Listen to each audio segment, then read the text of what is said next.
নমস্কার বন্ধুরা, আমি শুভদীপ তোমাদের স্বাগত জানাই আমার ইউটিউব চ্যানেল জ্ঞানমার্গে। এই ভিডিওতে আমরা রায় ও মার্টিন প্রশ্নবিচিত্রা থেকে অষ্টম শ্রেণীর ভূগোল বিষয়ের তৃতীয় পর্যায়ক্রমিক মূল্যায়নের সপ্তম সেট অর্থাৎ হুগলি ব্রাঞ্চ গভর্নমেন্ট স্কুল এর দেওয়া প্রশ্নপত্রটির সমাধান নিয়ে আলোচনা করব। তাহলে দেখো, একের বলেছে বিকল্পগুলি থেকে সঠিক উত্তরটি নির্বাচন করে লেখো। এক বলেছে কৃত্রিম উপগ্রহের বিচারে সামগ্রিকভাবে পৃথিবীর গড় ঘনত্ব, এটা হবে অপশন বি 5.5 গ্রাম পার ঘনসেমি। 2, শ্রেণীকক্ষের ব্ল্যাকবোর্ডের তৈরিতে যে শিলার প্রয়োজন হয় তা হলো, এটা হবে অপশন সি স্লেট। 3, ম্যাকারেল আকাশ সৃষ্টি হয় যে মেঘে আকাশ ছেয়ে গেলে তা হলো, এটা হবে অপশন ডি সিরোকিউমুলাস। 4, জলকণা ও তুষারকণার আংশিক মিশ্রিত রূপ হলো, এটা হবে অপশন এ স্লিট। 5, ভূমধ্যসাগরীয় জলবায়ু অঞ্চলের প্রতিফলক বৃক্ষ নামে পরিচিত যে গাছ তা হলো, এটা হবে অপশন সি জলপাই।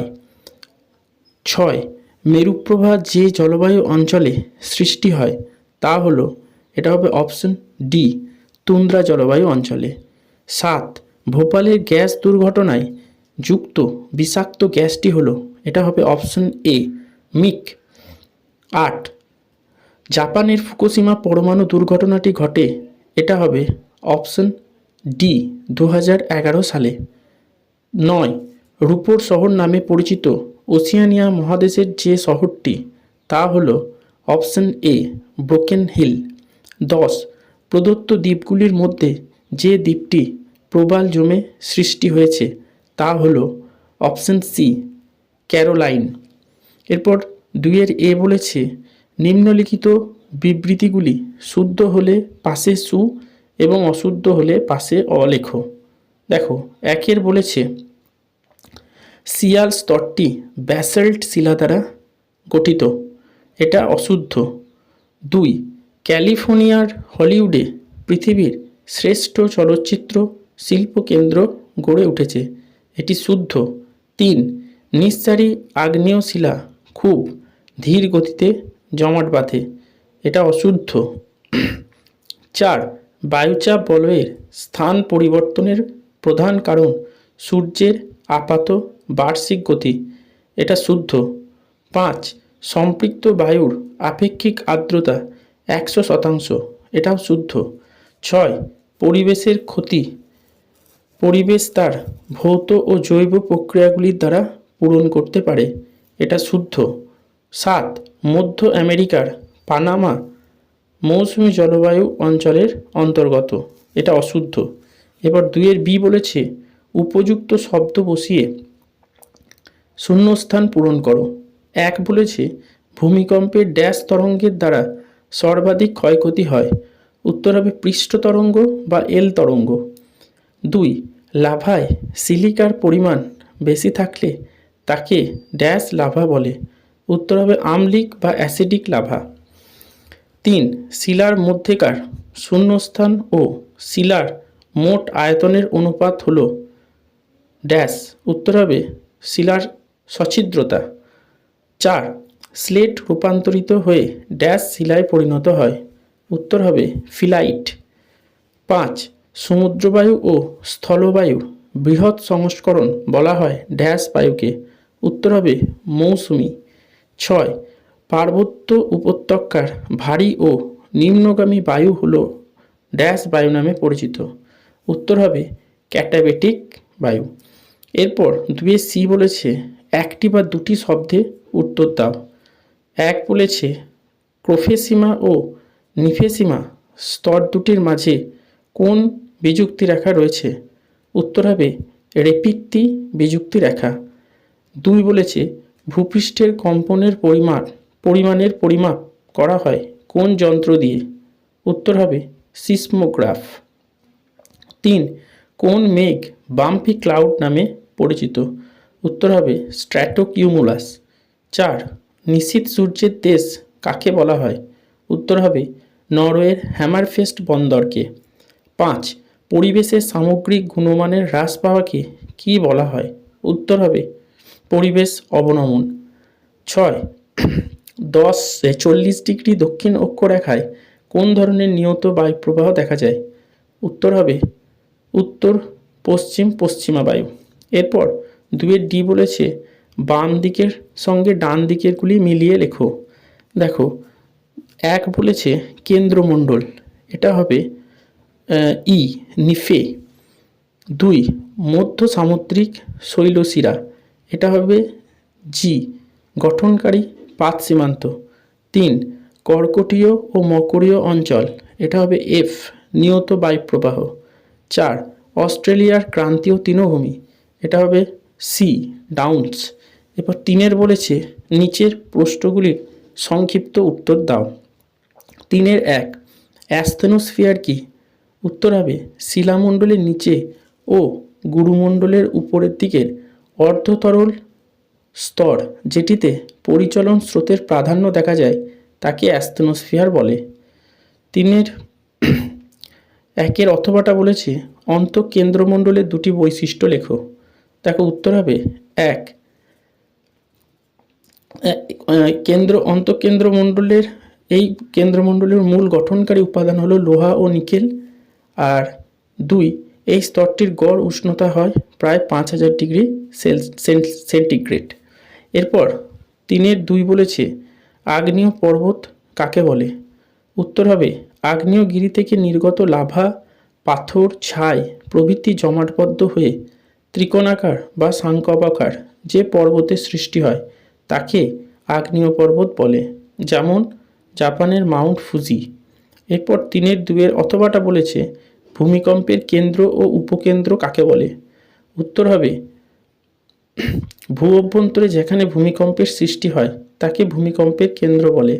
অন্যদিকে ভূমিকম্প কেন্দ্রের ঠিক উপরে ভূপৃষ্ঠের যে স্থানটি অবস্থিত তাকে ভূমিকম্পের উপকেন্দ্র বলে। এরপর 3 বলেছে রূপান্তরিত শিলার 2টি বৈশিষ্ট্য লেখো। উত্তর হবে 1 এই শিলা অত্যন্ত গাঢ় বর্ণের, চকচকে ও কেলাসযুক্ত হয়। 2 এই শিলা রূপান্তরের জন্য খনিজগুলির অবস্থান পরিবর্তন করে এবং একই ধর্মবিশিষ্ট খনিজগুলি কাছাকাছি চলে আসে। এরপর দেখো 3-3 অথবাটা বলেছে পাললিক শিলায় জীবাশ্ম দেখা যায় কেন? উত্তর হবে সমুদ্রের তলদেশে স্তরে স্তরে পলি সঞ্চয়ের সময় মৃত উদ্ভিদ ও প্রাণীদেহগুলি জমা হয়। এই মৃতদেহগুলি দীর্ঘ সময় ধরে পলল স্তরে চাপা থাকার কারণে প্রস্তরীভূত হয়ে জীবাশ্মগুলির সৃষ্টি হয়। অন্য কোনো শিলায় এইভাবে মৃতদেহাবশেষ সঞ্চয়ের সুযোগ থাকে না বলে শুধুমাত্র পাললিক শিলায় জীবাশ্ম দেখা যায়। এরপর 3-4 বলেছে পরিচলন বৃষ্টিপাত কাকে বলে? উত্তর হবে নিরক্ষীয় অঞ্চলে সারাদিন লম্বভাবে সূর্যরশ্মি আপতনের জন্য জলভাগ থেকে বিপুল পরিমাণ জলরাশি বাষ্পীভূত হয়ে বায়ুমণ্ডলে মেশে এবং ঘনীভূত হয়ে মেঘের সৃষ্টি হয়। সেই মেঘ থেকে ওই অঞ্চলে যে বৃষ্টির সৃষ্টি হয় তাকে পরিচলন বৃষ্টি বলা হয়। 3-4 অথবাটা বলেছে বৃষ্টিচ্ছায় অঞ্চল কাকে বলে? উত্তর হবে শৈলোৎক্ষেপ বৃষ্টি প্রক্রিয়াতে জলীয় বাষ্প সমৃদ্ধ বাতাস পর্বতের অনুপাত ঢালে বাধা পেয়ে প্রবল বৃষ্টিপাত ঘটালেও সেই বাতাস পর্বতের প্রতিবাদ ঢালে উপস্থিত হলে জলীয় বাষ্পের স্বল্পতার কারণে বৃষ্টি খুব কম হয়। এই কম বৃষ্টির অঞ্চলকে বৃষ্টিচ্ছায় অঞ্চল বলে। এরপর 4 বলেছে নিচের প্রশ্নগুলির ব্যাখ্যামূলক উত্তর দাও। তার আগে তোমাদের অনুরোধ করব ভিডিওটা দেখে উপকৃত হলে অবশ্যই একটি লাইক করবে, শেয়ার করবে এবং কমেন্ট করবে। আর নতুন হলে অবশ্যই চ্যানেলটিকে সাবস্ক্রাইব করে বেল আইকনটা প্রেস করে দেবে। দেখো 4-1 বলেছে নিরক্ষীয় নিম্নচাপ বলয় ও মেরু উচ্চচাপ বলয় দুটি সৃষ্টির কারণ লেখো। দেখো উত্তর হবে নিরক্ষীয় অঞ্চলে সারা বছর সূর্যরশ্মি লম্বভাবে আপতিত হওয়ার জন্য বাতাস উষ্ণ ও হালকা হয়ে ওপরে উঠে যাওয়ার কারণে এই অঞ্চল বরাবর সারা বছর নিম্নচাপ বিরাজ করে। আবার মেরু অঞ্চলে সারা বছর সূর্যরশ্মি তির্যকভাবে আপতিত হওয়ার জন্য বাতাস শীতল ও ভারী হয়ে নিচে নেমে আসার কারণে এই অঞ্চল বরাবর সারা বছরই উচ্চচাপ বিরাজ করে। এরপর 4-1 অথবাটা বলেছে ঘূর্ণবাত ও প্রতীপ ঘূর্ণবাতের মধ্যে 3টি পার্থক্য লেখো। দেখো উত্তর হবে 1, ঘূর্ণবাতগুলি মূলত ক্রান্তীয় ও উপক্রান্তীয় অঞ্চলে গড়ে উঠতে দেখা যায়। অন্যদিকে প্রতীপ ঘূর্ণবাতগুলি মূলত মেরু ও উপমেরু অঞ্চলে গড়ে উঠতে দেখা যায়। 2, ঘূর্ণবাতগুলির কেন্দ্রে নিম্নচাপ বিরাজ করে, অন্যদিকে প্রতীপ ঘূর্ণবাতগুলির কেন্দ্রে উচ্চচাপ বিরাজ করে। 3, ঘূর্ণবাতগুলির ক্ষেত্রে বাতাসের বেগ বেশি থাকে এবং আবহাওয়া হয় দুর্যোগপূর্ণ, অন্যদিকে প্রতীপ ঘূর্ণবাতগুলির ক্ষেত্রে বাতাসের বেগ কম থাকে এবং আবহাওয়া থাকে পরিষ্কার। এরপর 4-2 বলেছে মৌসুমি জলবায়ু অঞ্চলের শীতকালীন বৃষ্টিপাত সম্পর্কে লেখো। দেখো উত্তর হবে ভারতে শীতল ও শুষ্ক প্রকৃতির উত্তর পূর্ব মৌসুমি বায়ু প্রবাহিত হওয়াতে শুষ্ক প্রকৃতির আবহাওয়া বিরাজ করে। তবে এই সময় দক্ষিণ পশ্চিম পশ্চিমা বায়ুর প্রভাবে ভূমধ্যসাগরীয় অঞ্চলে সৃষ্টি হওয়া নিম্নচাপ কেন্দ্রগুলির মধ্যে কয়েকটি মাঝে মধ্যে উত্তর পশ্চিম ভারতে পৌঁছালে তার প্রভাবে বৃষ্টি ও তুষারপাত ঘটতে দেখা যায়। আবার উপকূলবর্তী অঞ্চলগুলিতে সমুদ্রভাগে সৃষ্ট হওয়া দুর্বল নিম্নচাপ কেন্দ্রগুলির জন্য বৃষ্টিপাত ঘটতে দেখা যায়। এরপর তোমাকে 4-2 অথবাটা বলেছে এস্কিমোদের জীবন সিল মাছ কেন্দ্রিক, ভৌগোলিক কারণ লেখো। দেখো এদের সিল হলো তুন্দ্রা জলবায়ু অঞ্চলের প্রধান জলজ প্রাণীগুলির মধ্যে অন্যতম। সিলের মাংস এস্কিমোদের খাদ্য। এর চামড়া দিয়ে পোশাক, তাঁবু অর্থাৎ টিউপিক এবং নৌকা অর্থাৎ কায়াক বানিয়ে তারা গ্রীষ্মকালে ব্যবহার করে। এর হাড় দিয়ে অস্ত্র, সূচ ও অন্যান্য প্রয়োজনীয় জিনিস বানিয়ে ব্যবহার করে। সিল মাছের চর্বি দিয়ে বানানো তেল তারা ইগলু অর্থাৎ বরফের তৈরি বাড়িগুলিকে আলোকিত এবং গরম করে রাখতে ব্যবহার করে। এরপর দেখো 4-3 বলেছে পরিবেশের অবনমনে আধুনিক কৃষি পদ্ধতি ও নগরায়নের প্রভাব লেখো। দেখো উত্তর হবে আধুনিক কৃষিক্ষেত্রে ব্যবহৃত রাসায়নিক সার ও কীটনাশক জল ও মাটি দূষণ ঘটাচ্ছে। এর পাশাপাশি জলসেচের জন্য প্রচুর পরিমাণ ভৌম জল ব্যবহারের ফলে ভৌম জল ভাণ্ডার নিঃশেষ হয়ে যাচ্ছে এবং ভৌম জলে আর্সেনিক ও ফ্লুরাইডের দূষণ ঘটছে। বর্তমানে কৃষিকাজে ফসল কাটার ক্ষেত্রে যন্ত্রাংশের ব্যবহারের জন্য ফসলের অনেকখানি অবশিষ্টাংশের সৃষ্টি হচ্ছে, যেগুলি পোড়ানোর কারণে বায়ু দূষণও ঘটছে। আর অপরিকল্পিত নগরায়নের জন্য যত্রতত্র বস্তি এলাকাগুলি গড়ে ওঠার কারণে নির্মাণজনিত সামগ্রীগুলি বিক্ষিপ্তভাবে পুঞ্জীভূত করার জন্য নগরবাসীদের ব্যবহৃত বর্জ্য পদার্থগুলি সঠিকভাবে ব্যবস্থাপনার অভাবে নগরের জল, মাটি, বায়ু দূষণের পাশাপাশি দৃশ্য দূষণের সৃষ্টি করছে। সঠিক পয়ঃপ্রণালী গড়ে না ওঠার কারণে বর্জ্য জল ছড়িয়ে পড়ে পরিবেশকে দুর্গন্ধময় করে তুলছে। আবার সঠিক ট্রাফিক নিয়ন্ত্রণের অভাবে যানজটের সমস্যার জন্য শব্দ ও বায়ু দূষণ ঘটছে। এরপর 4-3 অথবাটা বলেছে পরিবেশ দূষণ ও পরিবেশ অবনমনের 3টি পার্থক্য লেখো। দেখো উত্তর হবে 1, পরিবেশ দূষণ হলো পরিবেশের বিভিন্ন উপাদান সমূহ যেমন জল, মাটি, বাতাস ইত্যাদির গুণমান হ্রাস পাওয়া। অন্যদিকে পরিবেশ অবনমন হলো পরিবেশের সামগ্রিক অবস্থার অবনতি। 2, পরিবেশ দূষণ হলো পরিবেশ অবনমনের কারণ। অন্যদিকে পরিবেশ অবনমন হলো পরিবেশ দূষণের ফল। 3, পরিবেশ দূষণ এর প্রভাব হলো সাময়িক, অন্যদিকে পরিবেশ অবনমনের প্রভাব হলো সুদূর প্রসারী। এরপর 4-4 বলেছে টিকা লেখো গ্রেট ব্যারিয়ার রিফ। দেখো উত্তর হবে অস্ট্রেলিয়ার উত্তর পূর্ব উপকূলের সমান্তরালে প্রশান্ত মহাসাগরের মধ্যে পৃথিবীর বৃহত্তম প্রবাল প্রাচীরটির অবস্থান করছে। এই প্রবাল প্রাচীরটির দৈর্ঘ্য প্রায় 2000 কিমি এবং এটি সমুদ্র উপকূল থেকে প্রায় 80 থেকে 205 কিমি গভীরে অবস্থিত। এটি সৃষ্টি হয়েছে প্রবাল কীটের মৃত দেহাবশেষগুলি সঞ্চিত হয়ে। এই প্রবাল প্রাচীরটি অস্ট্রেলিয়ার পূর্ব উপকূলের খুবই আকর্ষণীয় এক পর্যটন কেন্দ্র। এর অবস্থানের জন্য জাহাজ চলাচলে বাধা সৃষ্টি হয় বলে এই প্রবাল প্রাচীরটির নাম দেওয়া হয়েছে গ্রেট ব্যারিয়ার রিফ। এরপর দেখো চারের অথবাটা বলেছে মারে ডার্লিং অববাহিকা অঞ্চলে পশুপালনের উন্নতির কারণ লেখো। দেখো উত্তর হবে 1, বিস্তীর্ণ উর্বর প্লাবনভূমি এবং ডাউন্স তৃণভূমির অবস্থান। 2, নাতিশীতোষ্ণ জলবায়ু এবং পরিমিত বৃষ্টিপাত। 3, পর্যাপ্ত জলের যোগান। 4, জনসংখ্যার স্বল্প চাপ। 5, উন্নত জলসেচ এবং 6, আধুনিক যন্ত্রাংশের ব্যবহার। এগুলোই হচ্ছে পশুপালনের উন্নতির কারণ।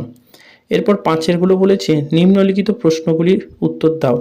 5-এর 1, নিরক্ষীয় জলবায়ু অঞ্চলের জলবায়ুগত বৈশিষ্ট্যগুলি লেখো। দেখো উত্তর হবে 1, এই অঞ্চলে সারা বছর সূর্যরশ্মি লম্বভাবে আপতিত হওয়ায় গ্রীষ্মকাল বিরাজ করে, অর্থাৎ ঋতু বৈচিত্র্য দেখা যায় না। 2, বিকেলের পর থেকে এই অঞ্চলের তাপমাত্রা দ্রুত কমতে থাকে, ফলে রাত্রের তাপমাত্রা অনেকটা কমে যায়, তাই এখানকার রাত্রিকালকে ক্রান্তীয় শীতকাল বলা হয়।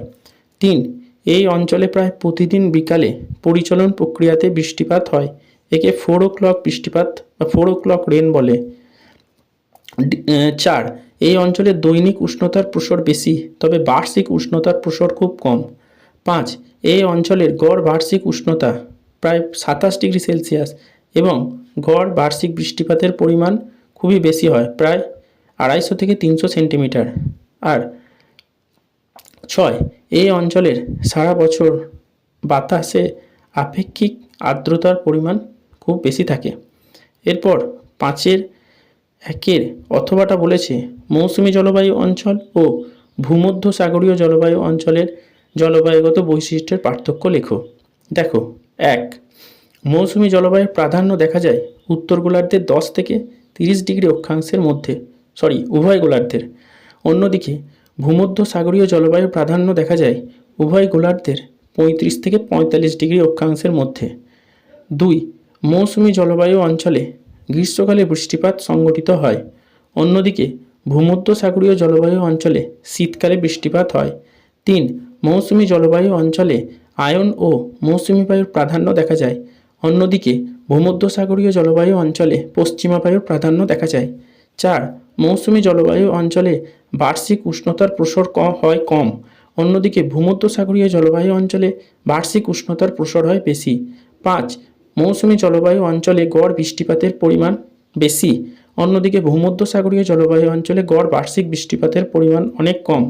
6, মৌসুমী জলবায়ু অঞ্চলে 4টি ঋতু বৈচিত্র্য দেখা যায়, অন্যদিকে ভূমধ্যসাগরীয় জলবায়ু অঞ্চলে 2 রকমের ঋতু বৈচিত্র্য দেখা যায়। এরপর 5-এর 2 বলেছে পরিবেশে সভ্যতার বিবর্তনের প্রভাব লেখো। দেখো উত্তর হবে মানব সভ্যতার সূচনার আদি লগ্নে মানুষেরা যাযাবর জীবনযাপন করত। সেই সময় শিকার ও সংগ্রহ ছিল মানুষের প্রধান জীবিকা। তখন মানুষদের জীবনযাত্রা ছিল সম্পূর্ণভাবে প্রকৃতির উপর নির্ভরশীল। এরপর মানুষ শিখেছিল আগুনের ব্যবহার, চাষ করতে শিখল আর প্রকৃতিকে ধীরে ধীরে নিজের প্রয়োজনে পরিবর্তন করতে লাগলো। এই সময় পর্যন্ত পরিবেশের যে সামান্য ক্ষতি হতো তা পরিবেশে নিজেই পূরণ হয়ে যেত। কিন্তু অষ্টাদশ শতাব্দীতে ইংল্যান্ড তথা ইউরোপের শিল্প বিপ্লব ছিল সভ্যতার অগ্রগতির ক্ষেত্রে গুরুত্বপূর্ণ পদক্ষেপ। এরপর থেকে শিল্প, চিকিৎসা, বিজ্ঞান, প্রযুক্তির দ্রুত উন্নতি হতে লাগলো আর বাড়তে লাগলো জনসংখ্যা। বসবাস, কৃষি, শিল্প আর পরিকাঠামোর উন্নয়নের প্রয়োজনে ধ্বংস হতে লাগলো অরণ্য, নির্বিচারে ব্যবহৃত হতে থাকলো প্রাকৃতিক খনিজ ও শক্তি সম্পদগুলি।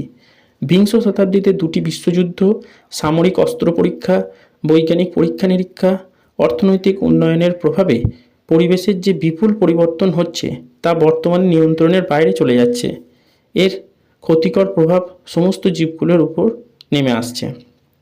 এরপর দেখো 5-এর 2-এর অথবাটা বলেছে স্থিতিশীল উন্নয়ন কাকে বলে।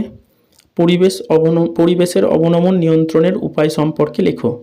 দেখো উত্তর হবে স্থিতিশীল উন্নয়ন হলো এমন এক ধরনের উন্নয়ন যার উদ্দেশ্য হলো বর্তমানে প্রাকৃতিক সম্পদের সুষ্ঠু ব্যবহার এবং উন্নয়নের সাথে সাথে ভবিষ্যতের মানব সমাজের উন্নয়নের অগ্রগতি অব্যাহত রাখা। এরপর পরিবেশ অবনমন নিয়ন্ত্রণের উপায় হলো 1, জনসাধারণের মধ্যে শিক্ষার প্রসার বাড়াতে হবে এবং দারিদ্রতা দূরীকরণ করতে হবে। 2, উন্নয়নের ক্ষেত্রে পরিবেশ বান্ধব শক্তিগুলি যেমন সৌরশক্তি, বায়ুশক্তি ইত্যাদির ব্যবহার বাড়াতে হবে। 3. সম্পদের পুনর্ব্যবহার করতে হবে এবং পুনর্ব্যবহারযোগ্য দ্রব্যের ক্রয় প্রবণতা বাড়াতে হবে। 4. মাথাপিছু প্রাকৃতিক সম্পদের ব্যবহারের পরিমাণ কমাতে হবে। 5. জনসংখ্যা ও দেশের সম্পদের মধ্যে যাতে ভারসাম্য থাকে তা লক্ষ্য রাখা প্রয়োজন। 6. সরকারি পরিকল্পনাগুলি গ্রহণের পূর্বে তার পরিবেশগত প্রভাব চিহ্নিত করা দরকার। 7. জীববৈচিত্র্য যাতে নষ্ট না হয় সেদিকে নজর রাখতে হবে। 8. সর্বোপরি দেশের সরকারকে পরিবেশ বিষয়ে গুরুত্ব দিতে হবে। পরিবেশ সংরক্ষণের জন্য কঠোর নীতিগুলি প্রণয়ন করতে হবে। এরপর 5-এর 3 বলেছে চিত্রসহ জলবায়ু তারতম্য অনুসারে ওশিয়ানিয়া মহাদেশকে কয়টি ভাগে ভাগ করা হয় বা যায় ও কী কী? আর ওশিয়ানিয়া মহাদেশের ভূমধ্যসাগরীয় জলবায়ু অঞ্চলের দুটি বৈশিষ্ট্য লেখো। দেখো উত্তর হবে জলবায়ুগত তারতম্য অনুসারে ওশিয়ানিয়া মহাদেশের জলবায়ুকে 6টি ভাগে ভাগ করা যায়। তোমরা ছবিটায় দেখো সেই জলবায়ুগুলি হচ্ছে 1. নিরক্ষীয় জলবায়ু অঞ্চল, 2. ক্রান্তীয় মৌসুমী জলবায়ু, 3. নাতিশীতোষ্ণ জলবায়ু, 4. ভূমধ্যসাগরীয় জলবায়ু, 5. ক্রান্তীয় মরু ও মরুপ্রায় জলবায়ু, 6. ব্রিটিশ জলবায়ু। আর ওশিয়ানিয়া মহাদেশের ভূমধ্যসাগরীয় জলবায়ুর বৈশিষ্ট্য হলো 1. এই জলবায়ু অঞ্চলে শীতকালে পশ্চিমা বায়ুর প্রভাবে বৃষ্টিপাত হয়। আর 2. এই জলবায়ু অঞ্চলে গ্রীষ্মকাল হয় শুষ্ক প্রকৃতির। এরপর 6-এর দাগের বলেছে প্রদত্ত পৃথিবীর রেখা মানচিত্রে নিম্নলিখিতগুলি উপযুক্ত প্রতীক ও নাম সহ চিহ্নিত করে মানচিত্রটি উত্তরপত্র অর্থাৎ ম্যাপ পয়েন্টিং করতে দিয়েছে। দেখে নাও। 1 বলেছে হাডসন উপসাগর। এটা তোমরা দেখো উত্তর আমেরিকা মহাদেশের একবারে উপরে হাডসন উপসাগরকে দেখানো হয়েছে। 2. রকি পর্বত। এটা দেখো উত্তর আমেরিকা মহাদেশের পশ্চিম দিকে যে গাঢ় বাদামি রেখাটি টানা হয়েছে সেটা হচ্ছে রকি পর্বত। 3. হর্ন অন্তরীপ। এটা দেখো দক্ষিণ আমেরিকা মহাদেশের একেবারে দক্ষিণে হর্ন অন্তরীপকে দেখানো হয়েছে। 4. পম্পাস তৃণভূমি। দেখো দক্ষিণ আমেরিকা মহাদেশের মধ্যভাগে সবুজ রঙের প্যাচ করে পম্পাস তৃণভূমিকে দেখানো হয়েছে। আর 5 বলেছে আয়ার হ্রদ। এটা দেখো অস্ট্রেলিয়ার মধ্যভাগের আয়ার হ্রদকে দেখানো হয়েছে। তাহলে এই মডেল পেপারের সমস্ত প্রশ্নের সমাধানগুলি আলোচনা করা হলো। এভাবে পরবর্তী সেটগুলির উত্তর পেতে অবশ্যই চ্যানেলটিকে সাবস্ক্রাইব করে বেল আইকনটা প্রেস করে দেবে যাতে সবার আগে নোটিফিকেশান পেতে পারো। ভিডিওটা সম্পূর্ণ দেখার জন্য ধন্যবাদ। নমস্কার।